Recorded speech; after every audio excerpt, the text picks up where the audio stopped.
Welcome to Sweet Life Beat Life. We hope this video helps. In this video, I will explain how to fill out Form 1099-B.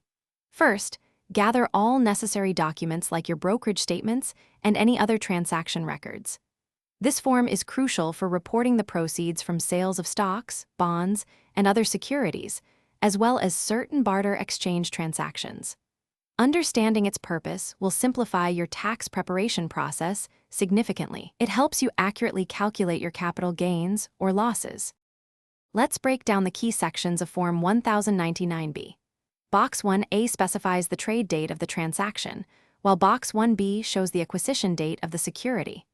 Box 1D is very important as it reports the gross proceeds from the sale. Pay close attention to Box 2, which indicates whether the gain or loss is short-term or long-term. Also, ensure the payers' and recipients' information in Boxes 5 and 6 is correct. When reporting your sales, you'll typically transfer the information from Form 1099-B to Schedule D of Form 1040. Box 1E provides the cost or other basis of the securities if your broker reported it to the IRS. Box 1G will show any adjustments for wash sales, which can impact your deductible losses. If Box 1E is blank, you will need to determine your basis yourself. Accuracy here is vital for correct tax calculation.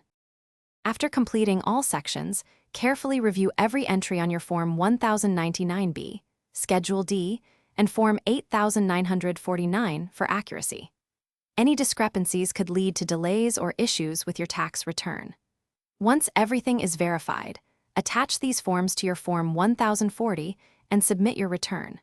Remember to check the description below for a link to the Oala water bottle and other great deals. Keeping good records is essential for future reference and potential audits. Thanks for watching. Consider subscribing if we helped you.